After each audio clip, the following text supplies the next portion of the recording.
তিনটা জিনিস সিরিয়াসলি বললেও সিরিয়াস ধরা হবে, ফান করে বললেও এটা সিরিয়াস ধরা হবে, ওটা বাস্তব ধরা হবে।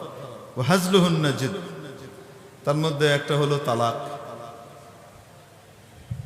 এজন্য জীবনে আর যাই করি না কেন, খবরদার যারা বিয়ে করেছি বা বিয়ে করার নিয়ত রাখি ভবিষ্যতে, মুখে শব্দ একটা আর আনা যাবে না, সেটা হলো তালাক।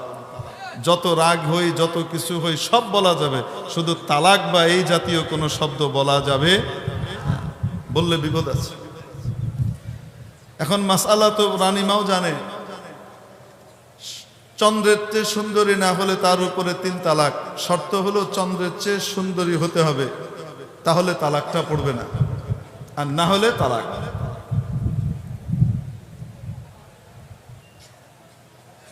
সাথে সাথে ইন্না লিল্লাহ বলে পাশ থেকে সরে গিয়ে